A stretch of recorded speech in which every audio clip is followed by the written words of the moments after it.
नमस्कार मित्रांनो, welcome to my blog. So आज आहे वटपौर्णिमा आणि पहिल्यांदा तर सगळ्या ज्या महिला आहेत, महिला वर्ग आहे, त्यांना मी वटपौर्णिमेच्या हार्दिक शुभेच्छा करते. सो बेसिकली हा माझा आहे दुसरा ब्लॉग. पहिल्या ब्लॉगला माझा चांगल्या प्रकारे प्रतिसाद तुम्ही दिलेला आहे माझ्या. सो आज मी सकाळी लवकर उठलेली आहे 5 वाजता. नॉर्मली मी 5 वाजताच उठते, कारण का माझ्या मोठ्या मुलाची स्कूल असते सकाळी 6:30ची. 6:30ला तो निघून जातो इकडून, 7ची त्याची स्कूल आहे, तर मला 5 वाजताच उठावं लागतं. तर सकाळी त्याचा डब्बा वगैरे सगळं झालेलं आहे.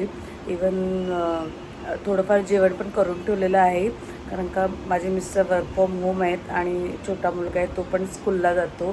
तो अडीच वर्षापेक्षा थोडासा मोठा आहे, तर त्याला मी स्कूलला टाकलेला आहे थोडंफार इंट्रोडक्शन होण्यासाठी दुसऱ्या मुलांशी, कारण का तो घरातच असतो, त्याला मी कुठे बाहेर घेऊन जात नाही.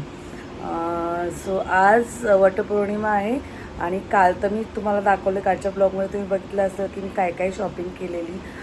ती शॉपिंग मी तुम्हाला दाखवली नाही, फक्त काय शॉपिंग करत होते ते फक्त त्या ब्लॉगमध्ये होतं. सो आता मी तुम्हाला दाखवणार आहे मी काल काय शॉपिंग केली आणि काय काय वस्तू घेऊन आली. आणि तसंच पूजा करून घेणार आहे, कारण का मला ऑफिसला निघायचं आहे. त्यामुळे मी वडाची फांदी आणलेली होती, ती मी कुंडीमध्ये रोवून त्याची पूजा करून घेणार आहे. घरातल्या घरातच पूजा करणार आहे, कारण का ह्यावेळेस सोमवार आलेला आहे आणि सुट्टी करू शकत नाही. ऑलरेडी 3 डेज सुट्ट्या होत्या आम्हाला ऑफिसला, तर आजची सुट्टी नाही करू शकत. त्यामुळे मी घरातल्या घरातच पुजून घेणार आहे. ॲक्च्युली चुकीचं आहे आपल्या वातावरणानुसार, कारण का झाडाची फांदी तोडून आपण कधी पूजा करायची नसते. पण बेसिकली ज्या बायका ऑफिसला जातात त्यांना काही ऑप्शन नाही आहे, हा एकच ऑप्शन आहे की त्यांनी फांदी आणून घरातल्या घरात रोवून, कारण का आमच्या इथे वड खूप म्हणजे लांब आहे. त्यामुळे यावेळेस मी अवॉइड केलं की बाबा लांब जायचं. लास्ट इयर मला सुट्टी होती, त्यामुळे मी वडाला जाऊन पुजलेलं. सो आता मी तयारी करायला घेते. नुकताच मी आता चहा वगैरे घेतलेला आहे आणि माझी अंघोळसुद्धा झालेली आहे आता. सो मी आता तयारी करायला घेते. तर स्टे ट्यून, तुम्ही बघतच राहा मी काय काय करते. आणि जर माझा ब्लॉग तुम्हाला आवडत असेल तर माझ्या ब्लॉगला प्लीज लाईक, शेअर, सबस्क्राईब करा.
इथे मी आता वाण भरायला घेतलेलं आहे. पहिल्यांदा जी वडाची पानं आहेत ती स्वच्छ धुवून घेतली, पुसून घेतलीत. त्यावरती हळद कुंकू लावून घेतलेलं आहे. आणि त्यानंतर आपण जी फळं आणलेली आहेत ती आपण त्याच्यावरती ठेवायची असतात. बहुतेक लोक करवंद, जांभळं, आळू अशा प्रकारची फळं ठेवतात, पण आपण मुंबईमध्ये राहतो तर आपल्याला जी अवेलेबल असतील ती आपण ठेवू शकतो. आता मला इथे आळू वगैरे काय भेटलं नव्हतं, पण करवंद होतं, फणस होतं, केळं, आंबा आणि खजूर पण होतं. ते म्हणजे छोटं फळ असतं ना ते ते फळ होतं. तर मी इथे बारीक कटिंग करून घेतलेली आहेत, कारण का माझं 12वं वटपौर्णिमा आहे ही. पहिल्या वटपौर्णिमेला जी मी 5 पानावरती अख्खीच्या अख्खी 5-5 फळं ठेवलेली, ते तर मानच असतं. आणि इथे मी आता ही पूर्ण थाली भरून घेतलेली आहे. प्लस 5 पानांवरती तुम्ही फुलं ठेवून काळे मणी असतात ते 7-7 ओवून घ्यायचे असतात आणि ते प्रत्येक ह्याच्यावरती ठेवायचे असतात. आता तर इथे रेडीमेडच भेटते, त्यामुळे मी रेडीमेड ठेवलं. इथे मी आता दुसरी थाली घेतलेली आहे आरतीसाठी. त्यामध्ये वटीचं सामान ठेवलं जातं. हार, दुर्वा, अबीर, गुलाल, तांदूळ, विडा ठेवला जातो गणपती म्हणून. 7 फेऱ्यांसाठी ती गुंडळी ठेवली जाते. दिवा, नारळ, पंचामृत, पाणी एवढं सगळं साहित्य या थाळीमध्ये ठेवलं जातं. सो बेसिकली माझी तयारी आता झालेली आहे. मी वाण भरून घेतलेलं आहे, परत पूजेची थालीसुद्धा भरून घेतलेली आहे. आणि आता मी तयार होऊन घेते, कारण का मला फांदी अजून कुंडीमध्ये रोवायची आहे पूजेसाठी. तर पहिल्यांदा मी साडी वगैरे नेसून घेते आणि त्यानंतर मग लगेचच पूजेला लागते.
प्रकारे माझी आता पूजा कंप्लीट झालेली आहे.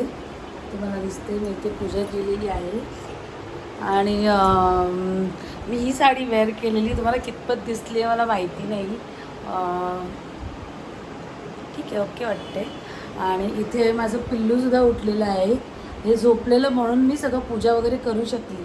हाय करा देऊ. हाय. जयजॉप्पा केलं ना मम्मानी. नमस्कार करा, नमस्कार करा जयजॉप्पाला. जयजॉप्पा नमस्कार करा. सो आणि आज माझा उपवाससुद्धा आहे. तो उपवास मी संध्याकाळी सोडणार आहे. आणि मिस्टर आता झोपलेले आहेत, त्यामुळे त्यांना वाणसुद्धा मी संध्याकाळीच देणार आहे. सो तुम्हाला माझी पूजा कशी वाटली घरच्या घरी केलेली कमेंट करून सांगा मला. आणि प्लीज मला माझ्या ब्लॉगला लाईक करा, शेअर करा, सबस्क्राईब करायला विसरू नका. So stay tune. पुढचा ब्लॉग लवकरात लवकरच